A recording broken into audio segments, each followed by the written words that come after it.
퇴행하지 않는다라고 보는 것이 특징이자 바로 한계점이에요. 그죠? 자, 이 말 자체가 이미 특징이요 한계가 있다는 거. 또 왜냐면 자, 사람들은 이렇게 모든 사람들의 동기가 똑같이 이런 계층 아닐 거 아니에요. 우리가 왜 공무원 하려고 해? 내가 공무원을 공부하기 싫어도 공부를 하게 만드는 힘이 공직이라고 하는 것의 큰 장점이 뭐 때문에 그래요? 존경받아서 그래? 아니면 내가 먹고 살기에 충분해서 이게 동기가 보이잖아요? 내가 공부하다가 공부하기 싫다. 하지만 내가 공무원 돼야지. 라고만 먹은 이유가 뭐냐면 이 중에서 어떤 욕구가 제일 강해서 우리를 공부하게 만드는 거죠? 자, 안전 욕구겠죠, 안전. 자, 안정된 직장이라는 그런 안정된 직장의 메리트가 나를 공부하게 만드는 거니까. 그죠? 설마 여러분들 잘 먹고 살려고 공무원 되는 거 아니겠죠? 설마 뭐 존경받으려고 여기 와 있는 거예요? 공무원 하는 거예요? 그럴 리가 없겠죠. 자실은? 그럴 리가 없지. 자아가 공무원인가요? 아니겠죠. 그러니까 항상 사람들은 욕구가 달라요. 어떤 사람들은 배가 고파도 나는 정말로 존경받고 싶다. 그런 사람들은 할 수 있는 거잖아요. 근데 사람들의 차이를 보지 못해요. 자, 이 말 자체가 다 특징과 한계 있다는 거, 메슬로우. 자, 이 메슬로우의 욕구 이론을 5단계를 좀 보충한 것이 엘더퍼가 자, 이놈을 자, 생리 안전을 이렇게 이그지트에서 뭐 존재 욕구로 이렇게 줄였고, 그 다음에 이거를 줄여서 관계 욕구, 이거를 성장 욕구로 해서 이렇게 세 개로 구분했어요. 그러니까 메슬로우의 5단계를 이 엘더퍼는 3단계로 나눈 거죠. 3단계. 그 말은 이 말 자체가 뭐냐? 엘더퍼는 욕구에는 이렇게 복합이 됐다는 거예요. 사람들한테 동기를 주는 것이 꼭 하나만이 아니라 여러 가지가 복합되어서 동기를 준다라고 이제 엘더퍼는 인정하는 거예요. 복합돼서 동기를 부여한다. 복합되어서. 두 번째, 이거는 성장, 관계 욕구죠. 그러니까 사회라든지 요 존경 욕구가 복합돼서 관계됐다라고 봐서 일단 욕구의 복합을 인정한다는 점. 두 번째는 가장 큰 특징인데 엘더퍼는 상위 욕구가 좌절되면 하위로 퇴행해서 그 아래 욕구에서 동기를 부여받는다라고 봐요. 즉 좌절하면 상위 욕구가 좌절하면은 퇴행한다라고 인정해요. 좌절, 퇴행 인정한다. 이게 가장 큰 특징이에요. 엘더퍼에서. 엘더퍼. 그리고 자, 맥그리거는 이거를 XY에서 X이론, Y이론, XY이론이라 불렀고, 그 다음에 아지리스는 이거를 미성숙인, 그 다음에 송숙인으로 구분했어요. 이렇게, 미성숙, 송숙인으로. 이렇게. 그러니까 이 맥그리거의 XY하고 아지리스의 미성숙, 송숙 이론이 거의 똑같은 내용이라고 보시면 돼요. 뭐 차이는 거의 없어요. 그리고 자, 리커트 같은 경우도 이놈을 체제 1, 2개, 그 다음에 3, 4 이렇게 구분을 했고, 그 다음에 진짜 중요한 이 허즈버그는 이거를 위생요인 그리고 이거를 동교인으로 이렇게 구분을 했어요. 위생요인과 동교인으로 구분했어. 자, 일단 이 자체가 벌써 의미가 있는 분류예요. 지금 여기가 쓴 이유는 뭐냐면 지금 왼쪽에 있는 것들은 동기이론 중에서 약간의 하위 욕구에 속하는 하위 욕구고, 이 오른쪽은 상위 욕구에 해당돼요. 상위 욕구. 그러니까 시험에서는 다음 중 동기이론이다, 성격 다른 거 물어봤을 때 내용이론과 과정을 묻기도 하지만 똑같이 다 내용이라면 그 의미는 뭐냐? 하나는 상위 욕구요, 하나는 하위 욕구라는 사실이에요. 그래서 이 틀이 딱 머리에 잡혀 있으면 돼요. 이게 하위, 상위. 나머지 이제 기타가 있지만 기타는 크게는 뭐 중요치 않는 것이고, 기타에서. 그리고 과정이론도 분류할 때 기대이론이 있어요. 기대이론 결이 있고, 그 다음에 뭐 학습이론이라든지 학습이론 또는 다른 말로 강화이론이 있고, 그 다음에 공정성 이론 또는 공평성 또는 형평성 이론이 있고, 그리고 로크의 목표 설정 이론도 있고, 목표 설정 이론, 그리고 기타 자율 규제 이론 등이 이렇게 있어요. 그리고 요 기대 이론 계열도 그 대표가 브룸이 있고, 이 브룸을 좀 변한 것이 포터와 롤로고, 그리고 조고플러스와 애킨슨이 다 기대 이론을 주장한 사람들이에요. 그러니까 얼마든지 분류만 가지고도 많이 낼 수가 있는 거예요. 자, 다시 한번 여러분, 동기론 나오면 머리에다 딱 틀 잡으셔야 돼요. 내용이론, 과정이론. 내용이론 중에도 메슬로우부터 해서 이제 막 엘더퍼 쪽 하되 하위, 상위 구분하시고, 그 다음에 과정이론 중에도 이제 기대이론 결과 나머지를 구분하시고, 기대이론 중에서 브룸을 기억하시고, 브룸. 자, 이 중에서 시험에서 단독으로 시험에서 제일 많이 나오는 사람은 이 허즈버그예요. 이 허즈버그에서는 제일 중요한 사람이니까 요걸 잘 보시면 되겠죠. 그 다음에 요 과정이론 중에서는요, 제일 어렵게 나올 수도 있고, 제일 낼 만한 것이 많은 분야가 이 학습이론이에요. 요놈을 좀 많이 봐놓으시면 되고.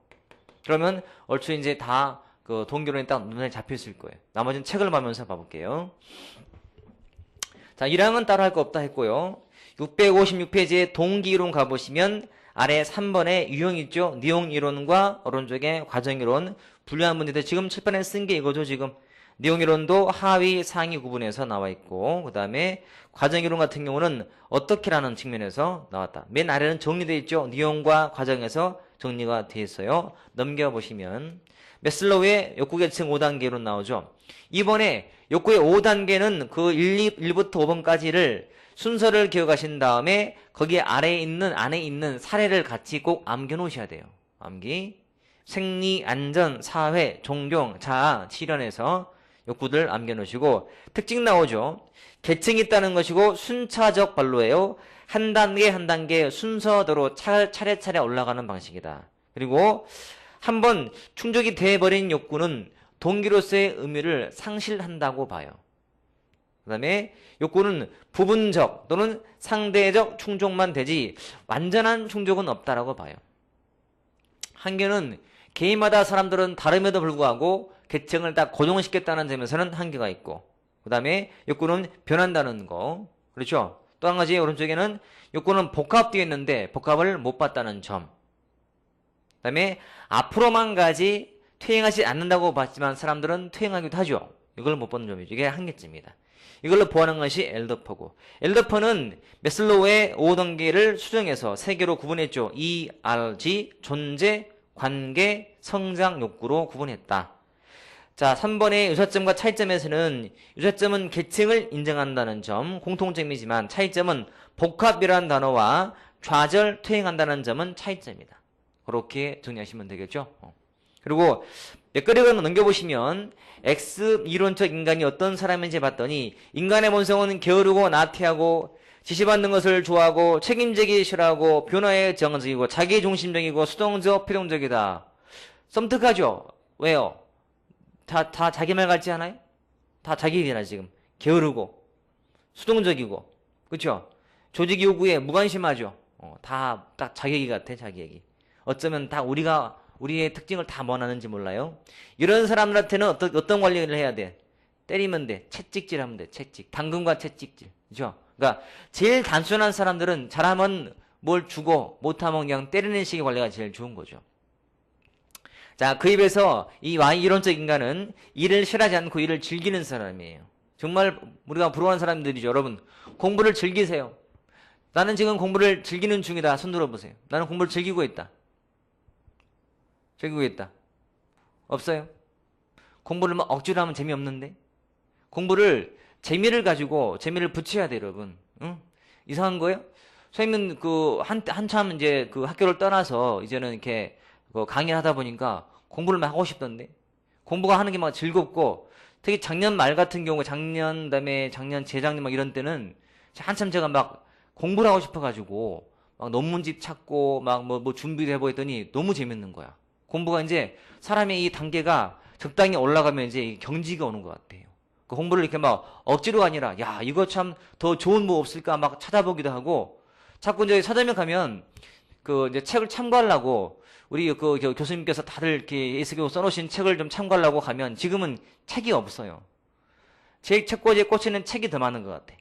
책이 훨씬 많아. 그러니까 논문은 사실 논문이라서 우리 그 강의는 크게는 도움이 안 되지만 보면 야, 참 이런 게 좀 재밌구나 하는 게 느껴져요. 아직은 이제 그런 단계는 아직 안 했겠지만 적어도 지금 공부할 때 공부를 너무 억지로 하지 마시고 좀 재미있는 과목을 만들어서 재미를 느껴보세요. 재미를 느끼는 제일 좋은 방법은 뭐냐면 문제를 푸는 거예요. 문제를 물론 문제 풀어서 자꾸 틀리면 사람들이 열받아. 그렇죠? 풀다가 자꾸 틀리면 열받아 막 뛰쳐나가게 되지만 그것도 공부하는 일환이에요. 하다가 이제 어차피 될 때가 올 거니까 아는 거 풀고 확인하고 뭔가 모르는 것을 내가 됐을 때 느끼는 즐거움이 있잖아요. 그걸 느껴봐야죠. 느껴봐야 돼. 지금 그럴 때가 됐죠? 지금쯤은 이제 공부하다가 이거 그 말이구나. 이거 보다가 이게 무슨 말인지 앞에 왔는데, 이런 말이 있네? 이 말이구나. 느낄 때. 이럴 때가 공부가 제일 즐거울 때니까 만들어가는 거예요. 자, 아무튼, 바이런 젠가는 그런 사람이라는 거죠. 능동적인 사람이고, 이런 사람은 굳이 시킬 필요가 없어요. 맡기면 돼. 위임을 하면 돼, 위임. 그래서 분권이라든지 민주적 리더십이 필요한 사람들이죠. 자, 허즈버그 같은 경우는, 허즈버그는 사람의 욕구를 두 개로 구분했어요. 자, 내용이 1번 보시면 1번에 기용리는 있죠. 위생과 동기. 거기는 사례를 정확히 기억하시되, 자, 여기 보시면 먼저. 요 위생 요인은 한마디로 말하면 근무 환경을 말하고, 근무 환경. 그리고 이 동기 요인은 뭐냐면 주로 심리 요인이에요. 심리적 요인. 내가 지금 근무할 때 나를 둘러싼 환경이 이제 위생 요인이라 부르고, 위생. 요 심리 요인을 주로 동기 요인이라고 불러요. 동기. 그리고 둘 간에 가장 중요한 특징이 있다면 둘은 별개 차원이에요. 별개, 이런 꼭 기억하셔야 돼요. 동기 요인과 위생 요인은 별개 차원이라는 거. 별개. 자, 이 말 꼭 기억하시고. 다시 책 보면 볼게요. 자, 일단은 그 기억에 있는 위생 요인의 사례들, 정책과 관리, 보수, 감독, 작업 조건, 기술, 방침, 관행이라든지 사람 관계 등은 다 근무 환경이죠. 내가 근무할 때 나를 둘러싼 환경이 바로 위생 요인이라면, 동기 요인은 주로 심리 요인이 안정감, 성취감, 인정감, 직무 자체 같은 것이 이제 동기 요인이죠. 구분되겠죠? 근무 환경이냐 아니면 심리적 요인이냐에 따라서 위생과 동기가 나오고, 자, 3번 보시면 동그라미 3번에 별개 차원 나와 있죠. 그 말은 만족의 반대가 불만족이 아니라 만족이 없는 상태고, 불만족의 반대가 만족이 아니라 불만이 없는 상태라는 뜻이에요. 그 말은 위생 요인이 충족이 된다 해서 동기를 부여한다 안 한다?